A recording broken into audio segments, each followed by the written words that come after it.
Welcome to Sana Tamil talk YouTube channel. Ration card பற்றி ஒரு தகவல் வந்திருக்கு. ஸோ அது என்ன தகவல் அப்படிங்கிறத பார்க்கலாம். விரைவில் வீடுகளுக்கே சென்று ரேஷன் பொருட்கள் விநியோகிக்க நடவடிக்கை எடுக்கப்படும் அப்படின்னு சொல்லியிருக்காங்க. ரேஷன் பொருட்கள் வீடுகளுக்கே வழங்குவதாக சொல்லியிருக்காங்க. பொருட்களை டோர் டெலிவரி செய்ய அவற்றை பாக்கெட்டுகளில் அடைக்க வேண்டும் என்றும், பாக்கெட்டுகளுக்கு மத்திய அரசு ஜிஎஸ்டி விதிக்காவிட்டால் டோர் டெலிவரி செய்யப்படும் எனவும் உறுதி தெரிவித்தார். அதாவது என்ன அப்படின்னா, ரேஷன் பொருட்கள் டோர் டெலிவரி மூலயமா வீட்டுக்கே கொண்டு தரதா அறிவிப்பு சொல்லியிருக்காங்க. மேலும் டோர் டெலிவரிக்காக 6 மில்கள் அமைக்கப்பட திட்டமிடப்பட்டுள்ளதாகவும் தகவல் வெளியிடப்பட்டுள்ளது.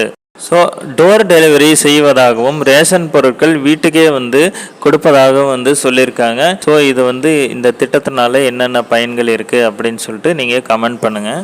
அதே மாதிரி கலைஞர் மகளிர் உரிமை தொகை கிடைக்காதவர்கள் விண்ணப்பத்தை பூர்த்தி செய்து கோட்டாட்சியரிடம் நேரில் வழங்கலாம் என்று கூறி ஒரு சில படிவம் சமூக வலைதளங்களில் பகிரப்படுகிறது. இந்த மாதிரி விண்ணப்பங்கள் ஃபில் பண்ணி ஒரு சில அப்ளிகேஷன் அதாவது ஆன்லைனில் சமூக வலைத்தளங்களில் இருக்கிற அப்ளிகேஷன் டவுன்லோட் பண்ணி அதை ஃபில் பண்ணி கோட்டாட்சியரும் கொடுக்கலாம் அப்படின்னு சொல்லிட்டு இருக்காங்க. ஸோ அந்த மாதிரி எதுவும் அப்ளை பண்ணக்கூடாது. அதாவது மகளிர் உரிமை தொகை கிடைக்கல அப்படின்னா அவங்க அடுத்தது 30 நாளைக்குள்ளே அவங்க ரீஅப்பீல் பண்ணிக்கலாம். அது என்ன ரீசன் அப்படின்னு சொல்லி அந்த காரணத்துக்கான ரீஅப்பீல் பண்ணிக்கலாம். எல்லாமே ஆன்லைனில் தான் பண்ணணும்.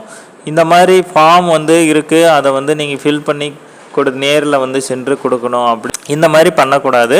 ஸோ எல்லாருமே ஆன்லைனில் தான் நீங்கள் அப்ளை பண்ணுற மாதிரி இருக்கும். ஓகே ஃப்ரெண்ட்ஸ், இந்த தகவல் உங்களுக்கு ஒரு யூஸ்ஃபுல்லாக இருந்திருக்கும். நம்ம சேனலை சப்ஸ்கிரைப் பண்ணிக்கோங்க. தேங்க்யூ.